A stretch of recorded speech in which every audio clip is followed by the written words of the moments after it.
Islamic World।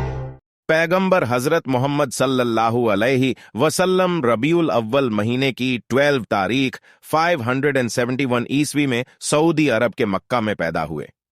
आपके पिता का नाम अब्दुल्लाह बिन अब्दुल मुतल्लिब और मां का नाम बीबी आमिना था।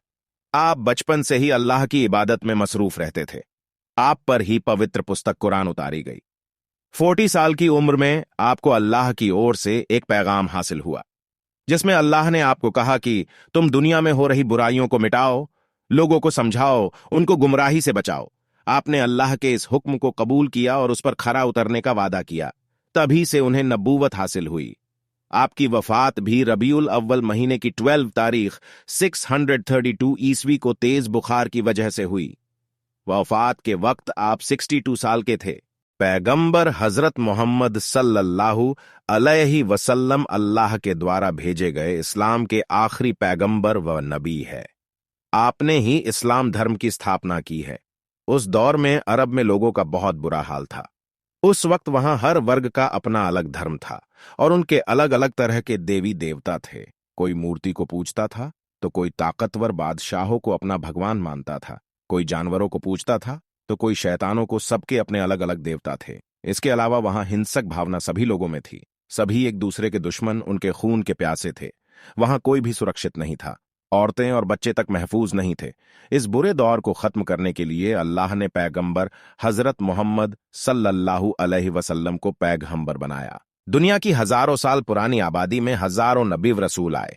अलग अलग लोगों ने अलग अलग अंदाज में पुराने धर्मों का प्रचार किया। और फिर एक ऐसा भी दौर आया कि लोग खुदा को भूल बैठे थे और ताकतवरों बादशाहों को ही खुदा मान बैठे थे। ऐसे बादशाहों ने भी अपनी खुदाई होने का दावा करना शुरू कर दिया था। दुनिया के ऐसे बिगड़े माहौल में अलग अलग वर्गों में बटी एक दूसरे के खून की प्यासी दुनिया हर एतबार से गुमराह हो चुकी थी। ऐसे वक्त में इंसानियत की रहनुमाई के लिए पैगंबर आजम ताजदार कायनात महबूब परवरदिगार हजरत मोहम्मद मुस्तफ़ा सल्लल्लाहु अलैहि वसल्लम इंसानियत की रहनुमाई के लिए दुनिया में तशरीफ लाए। आपने लोगों से फरमाया, ए दुनिया वालों में किसी एक कबीले, खानदान, मुल्क वालों का ही भला नहीं चाहता, बल्कि मैं तो पूरी दुनियाए इंसानियत की रहनुमाई के लिए अमन और रहमत का पैगाम लेकर आया हूं। मेरे रब ने मुझे पूरी इंसानी बिरादरी की हिदायत के लिए भेजा है। मैं तुम्हें इंसानियत का भुला सबक याद दिलाने आया हूं। मैं तुम्हें अखलाक व हिकमत की तालीम देने आया हूं। आपने जो कुछ उस वक्त फरमाया उस पर अमल करके दिखाया। आपने सबको इंसानियत की रस्सी में पिरोना चाहा, एक दूसरे को एक दूसरे का भाई बनाकर मोहब्बत व भाईचारगी के रिश्ते में बांधना चाहा। तो इसके लिए यह जरूरी था कि लोगों की सोच एक तरफ लाई जाए, उनको एक अल्लाह की इबादत की ओर लाया जाए। मतलब यह था कि अगर सारे लोग एक ही माबूद की इबादत करेंगे तो ही एक बनकर रहने का सबक सीखेंगे। लोगों को इंसानियत व भाई चारगी की बुनियादों पर जमा करने के लिए आपने जात पात की दीवारों को खत्म फरमा दिया, काले गोरे के फर्क को मिटा दिया, अरबी आजमी का फर्क खत्म फरमाकर सबको इस्लाम की लाइन में खड़े डिहा कर दिया। आपने इस्लाम का पैगाम भटके हुए लोगों तक पहुंचाया, वो लोग जो ताकतवर बादशाहों को ही खुदा समझ बैठे थे। आपने लोगों को समझाया कि दौलत, शोहरत, बादशाही होने से कोई इज्जतदार नहीं बन सकता। इंसान अपनी सलाहियत और शौक के मुताबिक रोजी रोटी के लिए जो पेशा अपनाना चाहे अपना सकता है। किसी के आगे झुकने और जुल्म सहने की जरूरत नहीं है।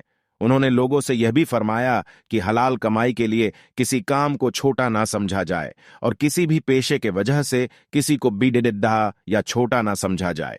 ऐसा सोचना इंसानियत और इस्लामी तालीम के खिलाफ है।